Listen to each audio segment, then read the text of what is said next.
वैसे तो रामायण में रावण मेघनाद संवाद एक बार नहीं एक बार हुआ था, लेकिन आज हम उनके अंतिम संवाद के बारे में बात करेंगे। मेघनाद अत्यंत पराक्रमी योद्धा तो था ही, साथ में अपने पिता रावण का भक्त भी था। उसने आज तक अपने पिता की हर आज्ञा का पालन किया था। वो उन्हें हर अच्छे बुरे कर्म में साथ दिया था। यही कारण था कि जब रावण माता सीता को उठा लाया था, वो एक एक करके अपने वीर योद्धाओं को युद्ध भूमि में खो रहा था। तब सभी ने उसे माता सीता को लौटने को श्री राम की शरण में जाने की बात कही थी।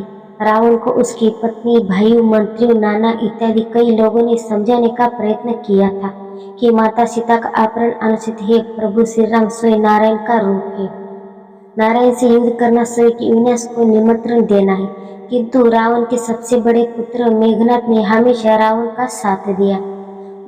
उसने कभी भी रावण को माता सीता को लौटने व श्री राम की सेवा में जाने को नहीं कहा। हालांकि अपने अंतिम युद्ध से पहले हुए मेघनाद रावण संवाद में मेघनाद जी रावण को माता सीता को लौटने और श्री राम की शरण में जाने को कहा वह देखता है। लेकिन क्यों, आज हम इसके पीछे का कारण जानेंगे। रावण मेघनाद संवाद। मेघनाद को स्वयं भगवान ब्रह्मा ने वरदान दिया था कि यदि वह किसी भी युद्ध में जाने से पहले अपनी कुल देवी निकुंभला के मंदिर में जाकर यज्ञ पूर्ण कर लेगा तो वह अविजयी हो जाएगा। इस युद्ध में उसे परास्त करना असंभव होगा। वो निश्चित है उसकी विजय होगी।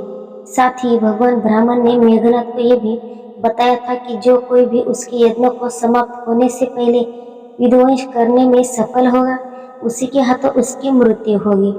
अपने अंतिम युद्ध से पहले मेघनाद मां निकुंभला के मंदिर में ये यज्ञ कर रहा था, लेकिन श्री राम के छोटे भाई लक्ष्मण ने विभीषण, हनुमान, सुग्रीव व वानर सेना की सहायता से उस यज्ञ को बीच में रुकवा दिया। इसलिए मेघनाद इस बात का आभास हो गया था कि आज उसकी मृत्यु लक्ष्मण के हाथों हो सकती है। मेघनाद के तीनों अस्त्र विफल होना।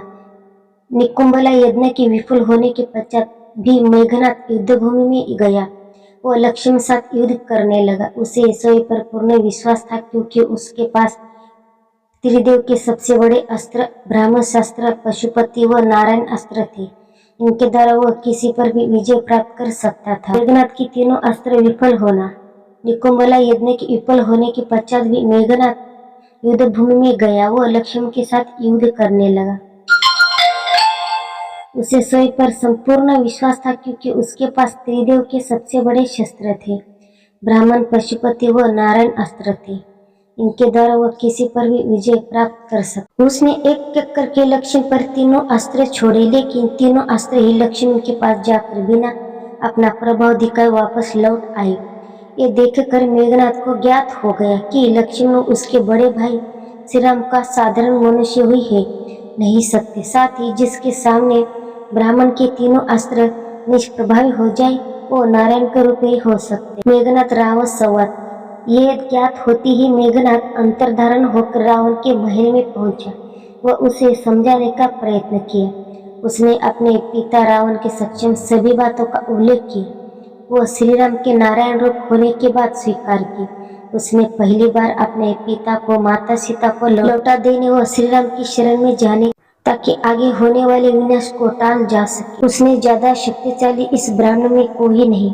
यही बात उसने अपने पिता को समझाने की कोशिश की, लेकिन रावण नहीं माना। रावण अपने अहंकार में इतना ज्यादा चूर था कि अब उसे अपना पुत्र मेघनाद भी कायर लगने लगा था। रावण मेघनाद संवाद में वह क्षण बहुत ही मार्मिक था, जब रावण ने अहंकारवश में मेघनाद को भी कटुवचन कहे तथा कायरत के लिए उसे धिक्कारा। उसने मेघनाद से कहा कि यदि वह युद्ध से डर गया हो तो महल जाकर आराम करे, किंतु वह युद्ध नहीं रोकेगा। अपने पिता के इन वचनों को सुनकर मेघनाद अत्यंत विचलित हो गया। वह उसने युद्ध भूमि में जाकर स्वयं नारायण के हाथों मरना चुना। मेघनाद ये जानता था कि आज उसका अंतिम युद्ध होगा। वह उसके बाद वह जीवित नहीं रहेगा, लेकिन अपने पिता व लंका को राजा के आदेश अनुसार वह युद्ध भूमि में गया, वीर गति को प्राप्त हुआ।